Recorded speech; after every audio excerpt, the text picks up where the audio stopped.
Hello, welcome back to the channel, and today will be the third of the three preview videos for the Euros. We'll have a betting video tomorrow, best bets and basically predictions overall.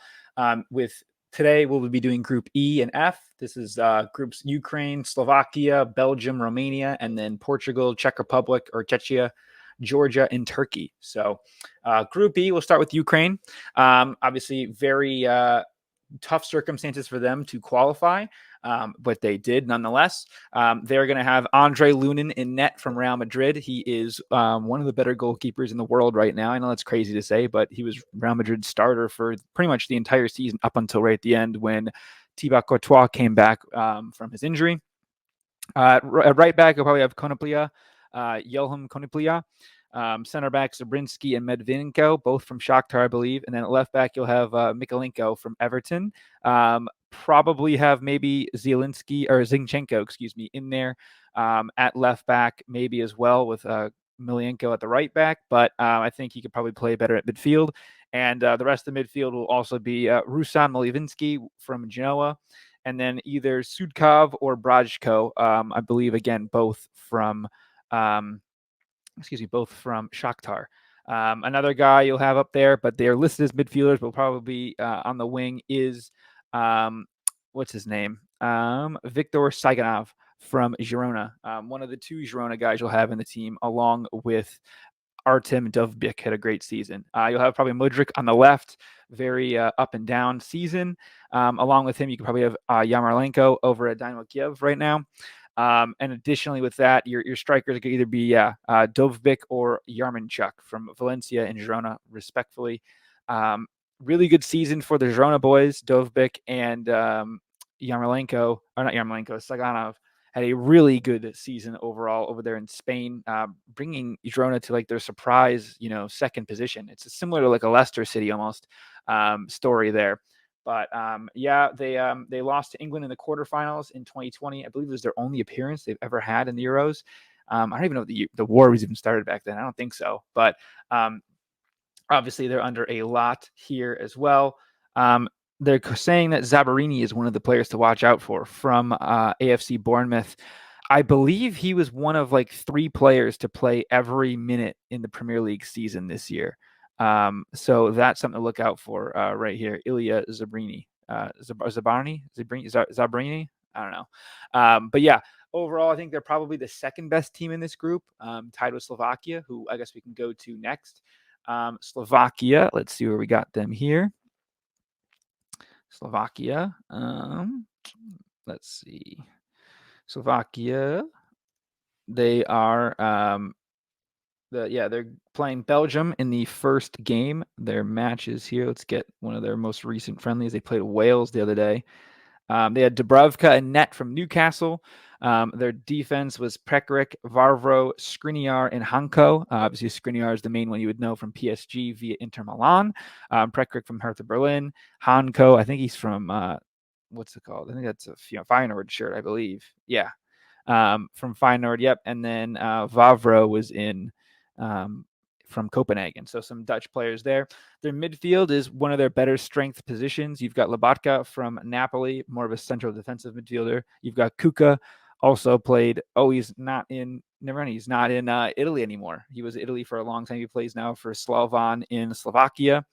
And the other midfielder they had was Duda. Duda is on here, from Verona. So three Italian, one ex-Italian, two Italians in there. Then up top, they've got the left wing Harasalin, Bodzik in striker, and Shanraz at right wing. From Slavia Praha there, Shanraz. They have Bolznik from Batsava in Portugal, and then Harslan from Braha as well. So some chemistry there from one of the better teams in Slovakia, in the Czech Republic, actually. They both play there. So that's a good chemistry there. A team that you see do a lot there. But Dubravka is one of their best players. Skriniar probably the second best. Maybe tied with Dubravka. Skriniar didn't play much at PSG this year. It was kind of a up and down weird season. So, but yeah, when you think of Slovakia, you think of Slovakia, you think of Hamšík, but Hamšík is unfortunately retired. so he will not be on the team anymore. They're going to have probably a really big game against Ukraine, the second game in Dusseldorf on the 21st of June at 3 p.m. Eastern local. I believe that would be the 9 a.m. slot for us over here in the U.S. They won it as Czechoslovakia in 1976. In the round of 16 as Slovakia is their best ever appearance in 2016, and they only made the group stage in last Euro, so they're trying to escape out of the group stage this year, which I think they could do. It'll be tough, but I think they can do it. Then we'll go to Romania, saving the best for last. Romania, Andrew Tate's team. They're going to be in for a hell of a tournament. I would imagine they're probably going to lose every game, but we'll see how they can end up doing there. It's going to be tough for them, man, really tough for them. When we look here, let's see here, matches we will have. They had in net Moldovan, who is the backup or third string for Atletico Madrid. They've got Olario, Raikovan, Dragishin, and Moros. I think the only one that you're going to know is Dragic from Tottenham. He played very well this season. Then your midfielders, you've got Sut, Koman, Haji, Shizhikau, and Sirkelsko. So Sirkelu. So that's Gaznap. You've got Konyaspor. Just a lot of guys I don't really know, but being honest here. And then George Pushkas up front. Not the Pushkas, but he's related to him. Maybe. Who knows? He plays for Bari in Serie B. I think they got promoted. Don't quote me on that. No, they almost got relegated. So, yeah, definitely not true. But, yeah, so that's what we have for them. We'll see what ends up happening. But, yeah, now moving on towards the heavy favorite in my eyes and in a lot of people in this group here is Belgium. Belgium here, they got a really good squad, a lot of household names that you're going to think of here. Let's quickly look here. Belgium, they start off with Slovakia, then Romania, then Ukraine. And let me pull up their most recent lineup. When you think of Belgium, I should think of Lukaku and De Bruyne, those guys. And let's see here. Their coach is Domenico Tedesco, and their most recent form. Why is it taking for a while? Sorry about this. Bad podcasting. When they played Luxembourg, they had at center back Munier, Witzel, and Faz. So I think Faz is in Italy right now. No, he's not. He's back over in Leicester. Munier obviously was with Dortmund, now with Trabzonspor. And Witzel is a converted defensive midfielder to center back now from Atletico Madrid. So he'll be playing defense. He did for Atletico Madrid all year. In net is Casteels, who I believe is going to be the next goalie in Saudi Arabia, I think. I think it's him and Chesney are going over there, I believe. Then they had Castagna at right back from Leicester, I believe, as well. Let me quickly check. No, from Fulham. He was at Leicester. Went to Fulham last year. They have Malanga and Onana in midfield. Onana, pretty good season. I really like what he's been doing over at Everton. Malanga, he's a career mode guy. You usually get him. He's at Lyon now, so that's good for him. And then they had Doku at left wing from, I believe, Rennes, but now he's over at Man City, of course. And in front of him, speaking of Man City, you've got De Bruyne and Trossard helping support Romelu Lukaku up top. Some other guys you'll see in there that you probably recognize, De Ketelaere from Atalanta, Luis Openda, who we talked about at Leipzig. He had a really good season. Ludi Bacchio can play right wing, kind of attacking, attacking forward and then striker. I think he's at Wolfsburg, but I was on loan at Sevilla last year. Bakayoko, young, fast, totally crazy wing guy, run down the wing. Good stuff there. Yana Carrasco, him from the Atletico Madrid days. He was at Atletico Madrid, then took a huge money move to China, and then came back to Atletico Madrid and took a big money move to Saudi Arabia. So he's really maximizing these new, lesser leagues, you would say. So good for that. And overall, that's probably most of the guys you're going to see. Tietere from Rennes is also a big one. Vertonghen from Anderlecht, obviously a legend over at Spurs. I don't know if he'll get as much run as he has been. But yeah, I would expect some interesting stuff up top because Lukaku plays a certain way, and then you can take him off and bring on a Bakayoko, De Ketelaere, and Openda, some burners up front, even obviously with Doku as well. But I imagine Doku being the starting lineup. So they'll be able to switch it up a lot. They're running a 3-4-2-1 right now. With kind of, potentially Trossard, getting up front, being that extra striker. Then you look at the game they played against Montenegro. They were in a 4-2-3-1 with Openda, Bakayoko, and Carrasco, and De Bruyne as their front four. So that is, one of the many ways they're able to mess around with their formation, and it's going to be really interesting to see. So, but Johan Bakayoko, Johan, whatever you call it, his first name here, right here from PSV. I think he's going to be on a big money move. The last Euros kind of got Cody Gakpo in the World Cup, actually, I think it was, got him, some more pub. Eindhoven really does a good job with their youth development, them and Ajax, of course. So I think that you're going to see him be one of the breakout players of the tournament as a super sub coming on, attacking late, especially with their weaker group. I think he'll get some run. They beat Ukraine. I think the group's over immediately, but that's their last game, so they might already have it in hand. I think they'll probably beat Slovakia and Romania, and Ukraine, they just need a result against, or you can rotate the squad to get some guys some rest. Now we move over to Group F. We can start with the group, the team that's going to win the group. I don't think that's a very crazy hot take. It is the Portugal reigning champions. Actually, not reigning champions. 2 champions ago, they won the Euro with Eder. One of the craziest games. I remember Ronaldo went off early, had like a moth went on his face. It was like a whole deal. But look at Portugal. They played Iceland yesterday, I believe, or Ireland yesterday. And they looked very good. They had Costa in net from Porto. They had Inacio, Pepe, and Silva in the back from the Portuguese league, I believe. Yeah, Silva. Where is Silva? Yeah, Silva went to Benfica. So there's your back three with wing backs of Cancelo, who's, I believe, a Man City player, but on loan to Barcelona, and then Diego Dalot, right wing back for Man United. Really good season. I know Man United didn't have the best season, but he was really one of the only guys doing a lot out there. Along in the middle of the field is another Man United man, of course, the captain of Man United, Bruno Fernandes, along with João Neves. And up front was like a central attacking mid and 2 strikers that kind of turned into like a left wing, right wing striker. Really interchangeable up front was Leao, Ronaldo, and João Felix. So that's a really, really, really good attacking 3 there. And then off the bench, you have Gonzalo Ramos, who had a great World Cup. And then you have Diego Jota from Liverpool, who had a struggling injury-filled season, but he's really good. And then off the bench, you got some other guys again. Nelson Semedo at Wolves, ever good player there. Nuno Mendes had a relatively tough, stint in the Champions League this year, in my opinion. And then you got Pedro Neto off the bench. Bernardo Silva didn't even start in this team. You've got João Palhinha. Everyone wants him. Good holding midfielder. Mateus Nunes at Man City, great midfielder as well. Ruben Neves, took the big money move to Saudi Arabia. Vitinha, loaded midfield. I mean, this midfield is one of the best out there, I think you could say. And then, of course, you got Ronaldo still doing his thing. He almost had a hat trick. Probably should have the other day. He's just, the age doesn't matter with him. He's like the Tom Brady is exactly what you would say. He always wins. He's always in there. Great shape of his body, takes care of it. I mean, he's like 38 and looks like he's 25. Brady was the exact same way. Like, you just like, how are these guys not falling off a cliff in terms of production? And I don't think he ever will. I think he'll just hang it up and still be like, people can be like, hey, he can keep going. But probably his last Euros, which is really sad to say.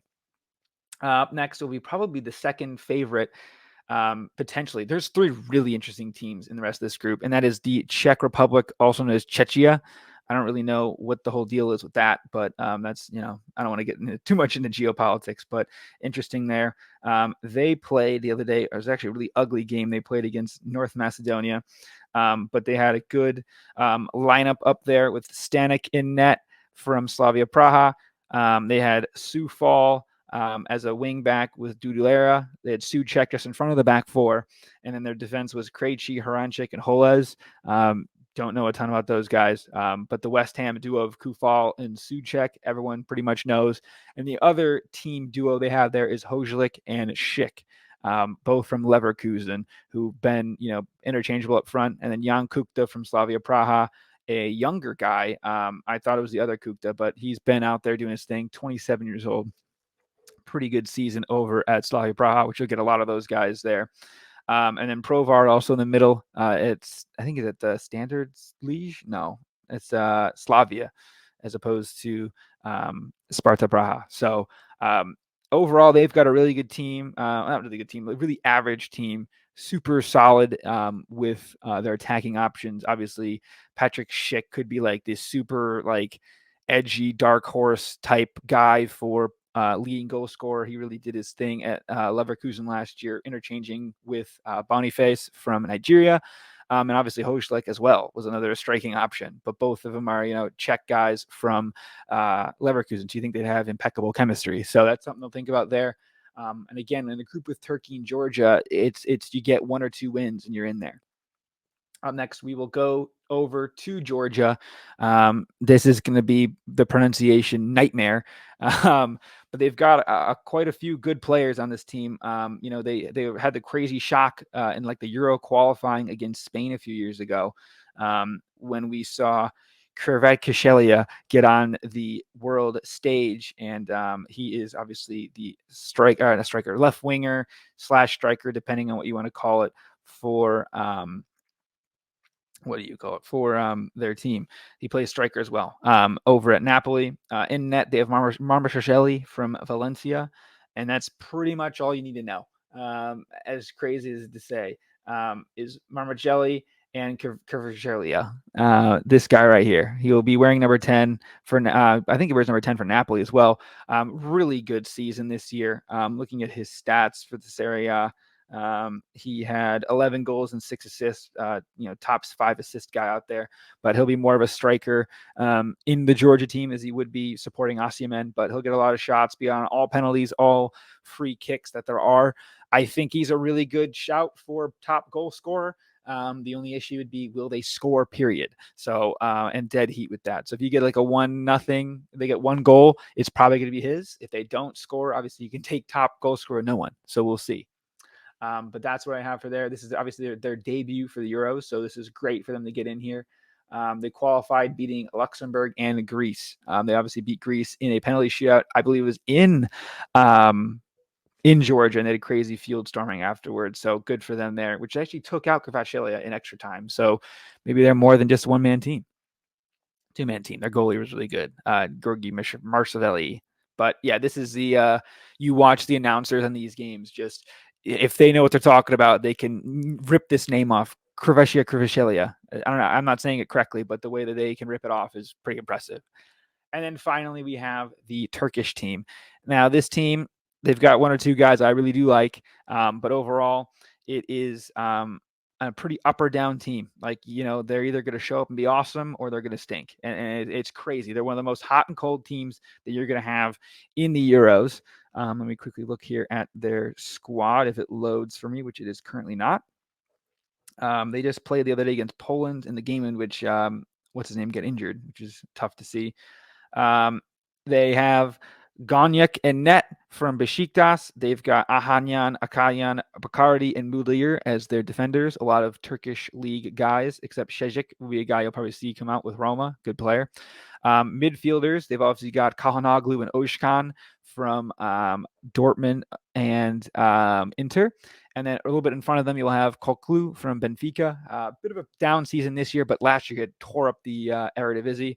And then Artuglu is one of my favorite players. He's a good winger, can play mid as well. And then Ardra Güler.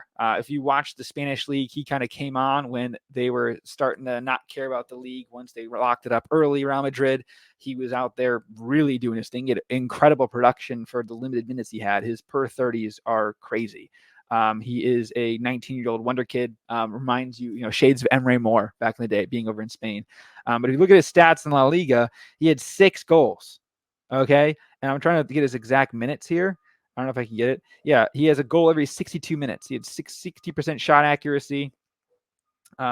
Really good season. I mean, I don't even know if it shows his appearances on here. But it was crazy that this dude barely played and was awesome. So I think Goulet is a guy to watch, one of the more fun players to see as well. But obviously, the heartbeat of the team is going to be Kahanoglu. But up front, their striker is always a question. Let me see, even who was the top scorer? Was Schenk Tossen was one of them. Where is he even playing now? He's playing Besiktas. Yakazi from Lille, another great option they could have up front.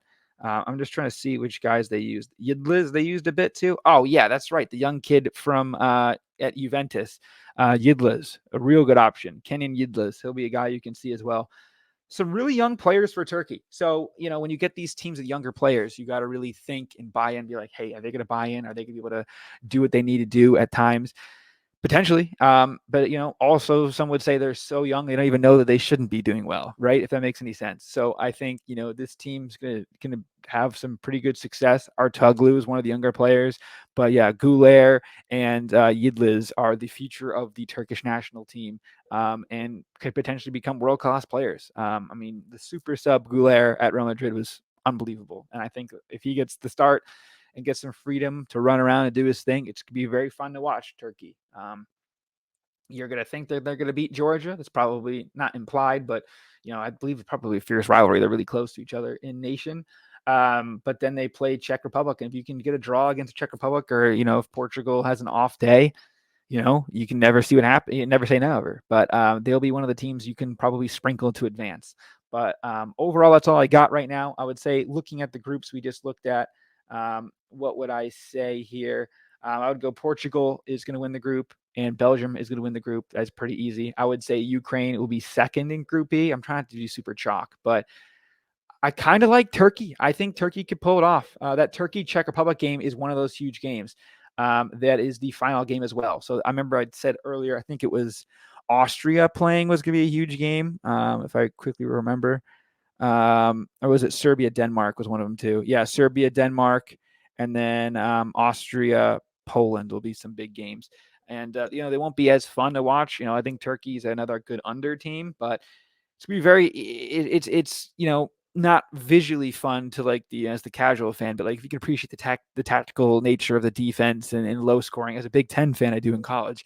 I like that a lot, but we'll see for sure. But I do think little sprinkle on Turkey to make a little run. Potentially, same thing with Ukraine. Obviously they're going to be very impassioned. I think I forgot who it was that. It was Tyson Fury said Ukraine got a big boost because their country is at war. No comment over here. I don't want to get into geopolitics, but maybe I'll get a little bit of a whistle. They want to see them go far for some good stories. So no tinfoil hats over here, but maybe you could see a little extra magic out of Ukraine. But they got a damn good team this year. So that's all I have for now.